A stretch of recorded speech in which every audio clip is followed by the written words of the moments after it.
Hi friends, welcome to Hamictech.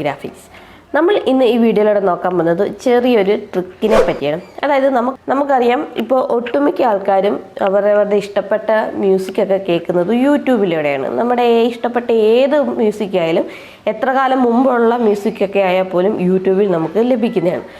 ഇത്തരത്തിൽ നമുക്ക് ഇഷ്ടപ്പെട്ട മ്യൂസിക് നമ്മൾ യൂട്യൂബിലൂടെ സെർച്ച് ചെയ്ത് കേൾക്കുകയൊക്കെയാണ് പതിവ്. പക്ഷേ ഇങ്ങനെ നമ്മൾ യൂട്യൂബിലൂടെ നമുക്ക് ഇഷ്ടപ്പെട്ട പാട്ടുകൾ കേൾക്കുമ്പോൾ ഉള്ളൊരു പ്രോബ്ലം എന്ന് വെച്ചാൽ, നമ്മൾ ഈ ഒരു ആപ്ലിക്കേഷന് പുറത്ത് വന്നാൽ പിന്നീട് നമുക്ക് ആ ഒരു പാട്ടുകൾ നമുക്ക് കേൾക്കാൻ സാധിക്കത്തില്ല. അതായത് നമ്മൾ യൂട്യൂബ് ഓപ്പൺ ആക്കി വെച്ചെങ്കിൽ മാത്രമേ നമ്മൾക്ക് യൂട്യൂബിലെ ആ വീഡിയോ അല്ലെങ്കിൽ ആ ഒരു പാട്ട് നമുക്ക് കേൾക്കാൻ സാധിക്കത്തുള്ളൂ. അപ്പോൾ ഇത്തരത്തിൽ നമ്മൾ പാട്ട് കേൾക്കുമ്പോൾ യൂട്യൂബ് എന്ന ആപ്ലിക്കേഷന് പുറത്ത് വന്നാൽ പോലും നമുക്ക് ആ ഒരു പാട്ടുകൾ കേൾക്കാൻ സാധിക്കും. അതെങ്ങനെയെന്നാണ് നമ്മൾ ഇന്ന് ഈ വീഡിയോയിലൂടെ പരിശോധിക്കുന്നത്. അപ്പോൾ ഇതിനെപ്പറ്റി നമുക്ക് ഡീറ്റെയിൽ ആയിട്ട് വീഡിയോ കണ്ട് മനസ്സിലാക്കാം. അപ്പോൾ ആ ഒരു ട്രിക്കിന് വേണ്ടി നമുക്ക് ആദ്യം യൂട്യൂബ് ഓപ്പൺ ചെയ്യാം. യൂട്യൂബിൽ നിങ്ങൾക്ക് ഇഷ്ടപ്പെട്ട പാട്ട് ഏതോ അത് ഇതുപോലെ ക്ലിക്ക് ചെയ്യാം.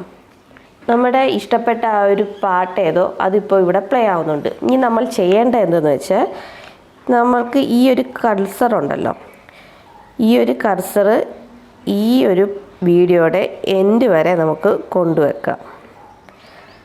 അത്തരത്തിൽ ആ ഒരു വീഡിയോയുടെ എൻഡ് വരെ കർസർ കൊണ്ടുവച്ചതിന് ശേഷം നമ്മൾ ചെയ്യേണ്ടതെന്ന് വെച്ചാൽ, നമുക്കിതൊന്ന് സ്ക്രോൾ ചെയ്യാം, താഴോട്ട് സ്ക്രോൾ ചെയ്യാം. അതിനുശേഷം ഷോർട്ട് എന്നത് ക്ലിക്ക് ചെയ്ത് ഏതെങ്കിലും ഒരു ഷോർട്ട് വീഡിയോ നമുക്ക് പ്ലേ ചെയ്യാം. ഇപ്പോൾ ഏതെങ്കിലും ഒരു ഷോർട്ട് വീഡിയോ വരുന്നതായിരിക്കും. ഇനി നമുക്ക് ഇതും ബാക്ക് പോവാം, ഇവിടെ നിന്നും ബാക്ക് പോവാം. ഇപ്പോൾ ബാക്കിലോട്ട് വന്നിട്ടുണ്ട്. ഇനി നമ്മളിവിടെ നേരത്തെ പോസ്റ്റ് ചെയ്ത് വെച്ചിരിക്കുന്ന ആ ഒരു സെക്ഷൻ എടുക്കുക. അതിനുശേഷം നമുക്ക് ആ ഒരു കർസർ വീണ്ടും ആദ്യം കൊണ്ടുവരാം, ആ ഒരു വീഡിയോയുടെ ആദ്യം കൊണ്ടുവരാം.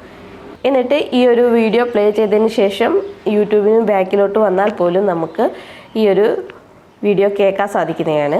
അതായത് ആ ഒരു പാട്ട് നമുക്ക് കേൾക്കാൻ സാധിക്കുന്നതാണ്.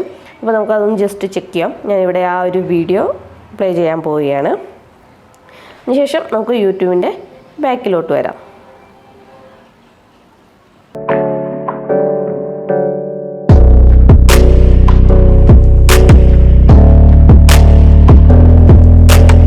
അപ്പോൾ നിങ്ങൾ ആ മ്യൂസിക് കേട്ടല്ലോ, ഇപ്പോൾ ബാക്ക്ഗ്രൗണ്ടിൽ നമ്മുടെ ആ ഒരു മ്യൂസിക് ഇവിടെ പ്ലേ ആയിക്കൊണ്ടിരിക്കുകയാണ്. അപ്പം ഇത്തരത്തിലാണ് നമുക്ക് യൂട്യൂബ് ആപ്ലിക്കേഷനിൽ നിന്ന് പുറത്തു വന്നാൽ പോലും യൂട്യൂബിൽ നമ്മൾ കേട്ടുകൊണ്ടിരുന്ന പാട്ടുകൾ നമുക്ക് വീണ്ടും കേൾക്കാൻ സാധിക്കുന്നത്. അങ്ങനെ യൂട്യൂബിൽ നമ്മൾ കേട്ടുകൊണ്ടിരിക്കുന്ന വീഡിയോ നമുക്ക് ബാക്ക്ഗ്രൗണ്ടിൽ കേൾക്കാനും സാധിക്കും. അതോടൊപ്പം തന്നെ നമുക്ക് വാട്സപ്പും യൂസ് ചെയ്യാവുന്നതാണ്. അതാ നിങ്ങൾക്കിപ്പോൾ സ്ക്രീനിൽ കാണാൻ സാധിക്കുന്നതാണ്. നമുക്ക് ആ പാട്ടും കേൾക്കാം, അതോടൊപ്പം തന്നെ ഞാനിവിടെ വാട്സപ്പിൽ ചാറ്റും ചെയ്യുന്നുണ്ട്.